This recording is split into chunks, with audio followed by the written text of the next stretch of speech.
All right, great Thursday morning, everyone. Hope you're doing well. It's us, Mascoro Jr. with Manufactured Home Sales Mastery, and with our 15 minutes to mastery that we do each and every day to get you some information, inspiration, motivation, so that you can go out and attack the day. Welcome to episode number 481. 481 episodes of 15 minutes to mastery, man. That's I don't know what's 481 times 15. I'm here to tell you a lot of them were a lot longer than 481. 72,000 minutes. Oh my God. Oh no, 7,200. We're talking over 60 hours. I guarantee you we probably have about good 70, 75 hours of content out there for you that you could go through so that you can level up. You can take your career to another level. Listen, today I want to talk to you about something that I just picked up on the way here. All right. So I love to listen to podcasts. I love to check out what's going on, not just in politics, but in the business world. And this morning we were listening to a podcast, PBD podcast, and they started talking about something, brought up an article from the Kellogg School of Management, where they were talking about the proximity that you have to other people in your office and the influence that it has on you. And I want to get into that because it's so very true. So because who you get near to affects your performance. Who you hang out with, who you are around at the office affects your performance. Epictetus wrote, "Be careful who you associate with. It is human to imitate the habits of those with whom you interact. We inadvertently adopt their interests, their opinions, their values, and their habit of interpreting events." So you have to be careful on who you associate with because it is human. It's our human nature to want to imitate the people that you are nearest. Okay. And that's why you have to be careful on who you hang out with, both not just at the office, but even in your personal life, in your profession, in your life outside of the office. With that in mind, we're talking about at the office because look, what you do each and every day is an ass whip. That's the way I describe it. What you out there dealing with the public, trying to sell manufactured homes, trying to help families to better their lives, it'll beat you down, right? I tell everybody, you know this, it's a fact. 80% of the people that you deal with either won't buy, can't buy, or they're going to treat you like crap. It's going to be BS. They're not going to answer. They're going to ignore you. They're going to just ghost you. All of these different things. You're going to have people cussing at you. I'm sure you know what I'm talking about. Now, you're dealing with that already. Now, can you imagine hopefully it's not you, but let's just say you've got somebody in your office who is a drain, who is a negative person, who is a person that's always complaining, who is a person that's always a victim, who is a person that just is complaining about every single damn thing. How much better is that going to be for you? Who do you think you're going to become? Because just like our quote said from Epictetus, you start to imitate what those other people are like. It's just human nature. And now I realize this, and I've spoken about this for years. It's something that I've talked to my family about. It's something that I've always felt. I'm not going to say always, probably over the last 10 to 15 years. I've just really believed that look, I can't have negativity around me. With what you do right now, and that's what I used to tell my family, look, with what I have to do each and every day in dealing with people and be on my game all the time, to be able to talk to people, to influence them. And I still have to do that now as an owner of a business, right? When I'm dealing with these companies and trying to influence them to allow us to partner with us to train their teams. I got to be on my game, man. I got to be right up here. I got to have good energy. I got to feel good. And so if all I have around me is negativity, I won't be on my game.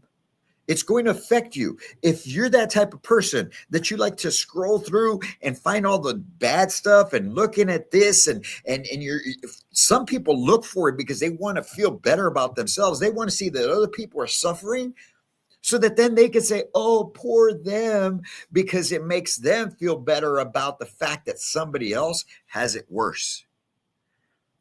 You may have other people that don't agree with certain things.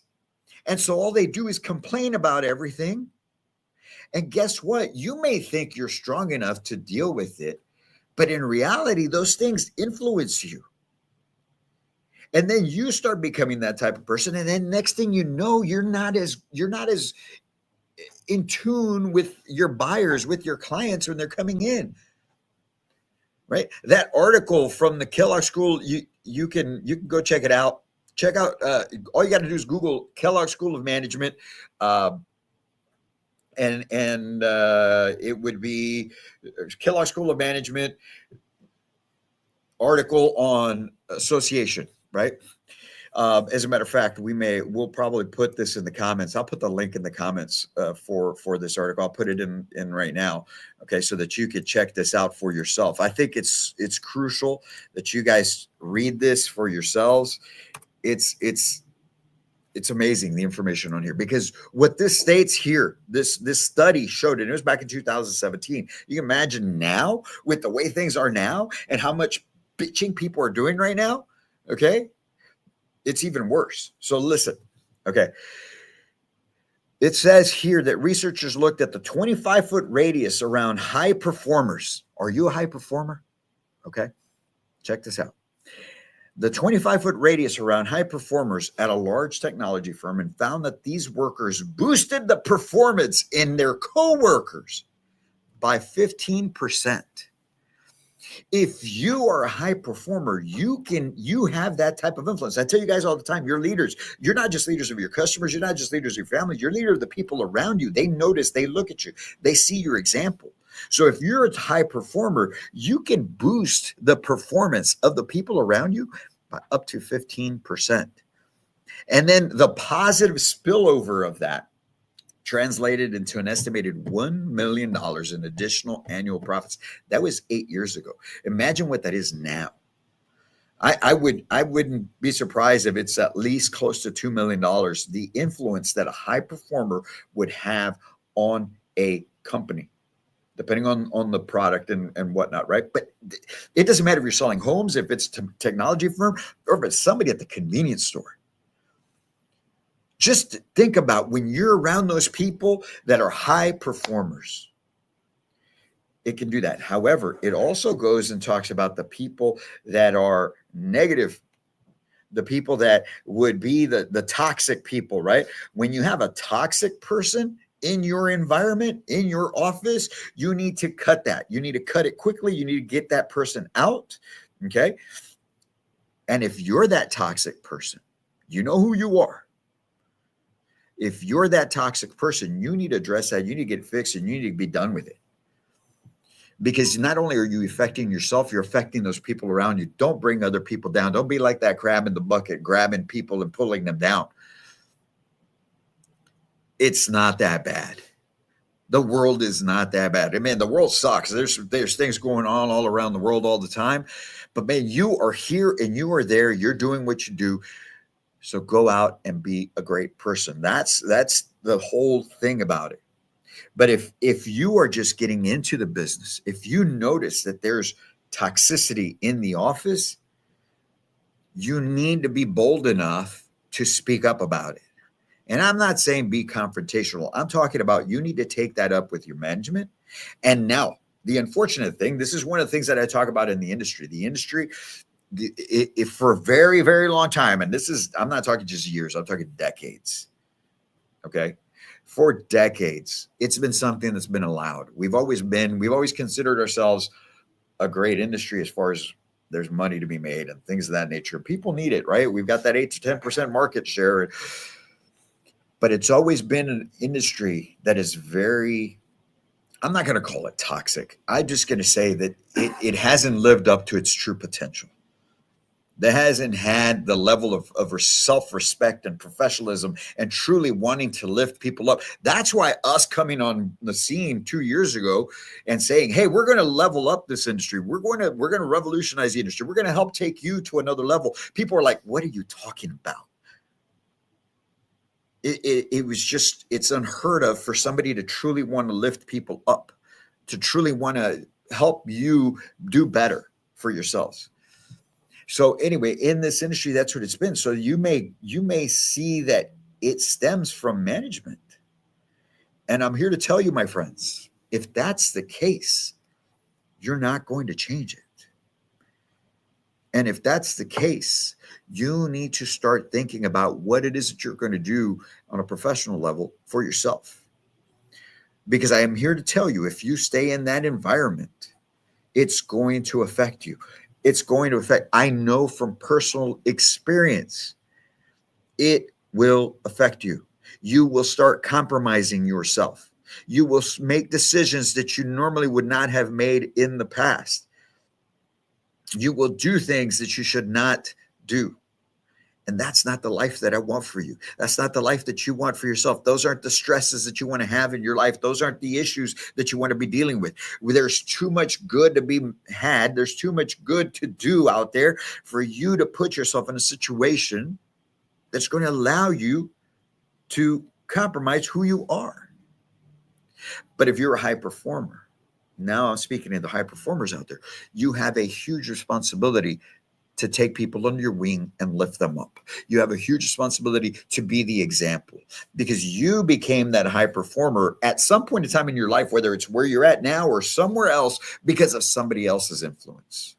Somebody else shared a message. Somebody else showed you by example. Somebody else was that influence on you. You see, that's how high performers become high performers. They took the example for you. We're not born that way, folks. That is something that you are molded into by hopefully your parents.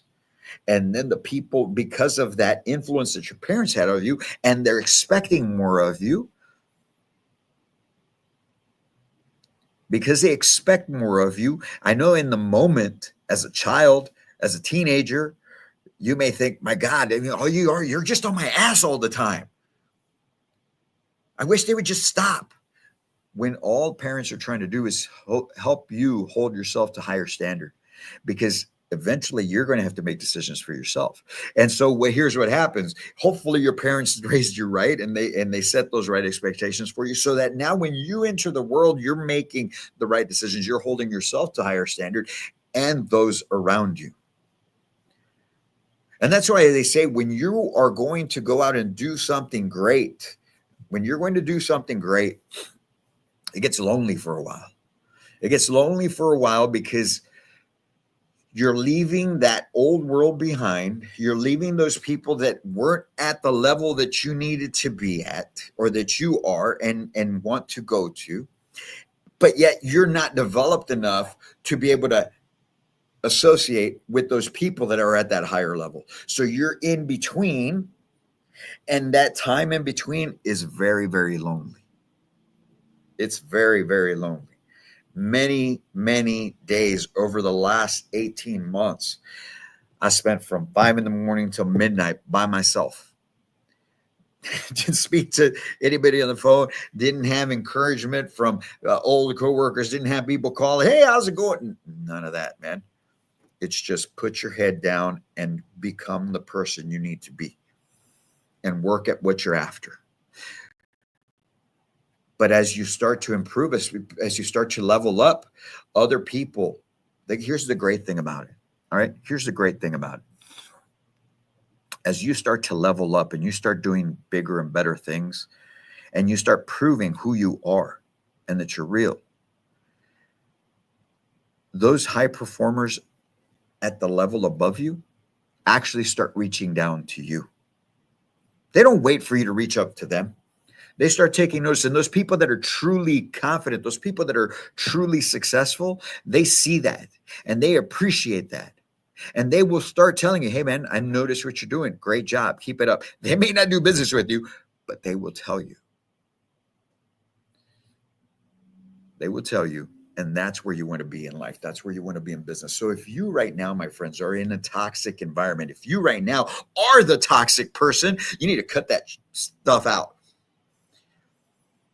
But if you're that high performer, you need to bring as many people under your wing and lift them up. They need you, man. Even if you're not the overall, if you're not in management, but you're that high performer at that location, and you carry yourself well, and you respect yourself, you respect other people, you respect the business, you respect everything about yourself and what you're doing, You need to take people under your wing and lift them up. You need to show them how. You need to show them the way. You need to be that 15. You need to help make them 15% better and more. Because that's what the world needs right now. That's what the business world, that's what the actual world needs. They need people. We need people like you out there influencing people daily. We can do great things in this industry. It just takes you helping more people. We're here and we're trying to help everybody we can, but we need you to step up and do the same thing. So we're going to talk about the 5 top influences. You're the 5 influences that lead to your success. I'm sorry. The top 5 influences that high performers bring that lead to your success. First and foremost is the professionalism. That's the first influence that will lead to your success. You picking up on their professionalism, their level of professionalism. And when I'm talking about professionalism, I'm talking about the way they look, the way they speak, the way they handle their customers, the way even in their follow-up. Hey, I sent off a purchase agreement. I haven't gotten it back. It's following up with those people, not just, well, I sent it. It's on them, but they're going to get back to me. Man, come on, stop with that. You serve people. So it's professionalism. The next thing that you can pick up, the other influence you get from high performers is their work ethic. Their work ethic. Why do you work so much? Oh my gosh, you're an overachiever. And anybody who tells you that, that's the toxic people in your office. Those are people you need to get rid of. Because the work ethic is something definitely that's needed and that should be an influence from these high performers and these people at a higher level. The next thing is continued growth. They continue to improve. They continue to get better. They continue to learn. They continue to share their insight. Don't when they're bringing you information and sharing things with you, don't look at them like, man, why are you even doing this? If you're that type of person, it's being wasted on you anyway. But you should be a type of person that goes after continued growth. The next thing that you get from it is the integrity of a high performer. The integrity. And so don't get this mixed up. Don't get high performer just based on sales. I'm talking about high performer that is a high selling person, but that does business the right way. And that's where you get that integrity. I told you I've made many mistakes in my career. And those I'm trying to pay back in spades right now by helping you avoid those problems. Am I perfect? Hell no. But am I sincere about what I'm trying to do for the industry and for you? 1,000%. Yes. I've learned from my mistakes, and that's why I'm bringing them to you so that you can avoid them. And I'm telling you, this is what it takes for you to be able to avoid them and operate and do so much better than even I did. So that integrity is huge. And lastly, is that spirit of winning. If you don't like winning, there's something wrong with you. If you don't like being at the top, there's something wrong with you. If you're justifying not winning, if you're justifying not hitting your goals, if you're justifying whatever you're justifying, you're just making excuses. Because a high performer, a person that is leveling up, a person that is trying, I'm telling you right now, man, I said this from the beginning when I started this company, and I tell you now, even 2 years into it, we will be the top. We will be the best in this industry. I already consider us to be the best. We're just not at the largest yet. We will be the best. We will be the largest. We will continue to grow. This company is going to grow far beyond me because there's a need for it, because we serve a higher purpose and a bigger mission. This isn't about Cesar Mascoro Jr. This is about the impact that this company can make. This is about the impact that we can make both on the business world and also out in the public. Man, I just want to get this thing and add to it and get people that are going to join this team, and they're going to do great for themselves. They're going to do great for their families. I want my family to have what they need, what they want, have a nice life. But my main purpose, man, is I want to help younger people. I want to help them so that they can do better than me or anybody else. I want to help them understand that there's so much more out there for them. And so if everyone else benefits from what we're building here, I love it. I'm so grateful for it. I thank God every single day for it. All I want is to build that community center. All I want is to have that in place so that there's a place where these young men and women can go and have people pour into them and help them understand that you are not lost. You can do just what these guys did and what those guys did.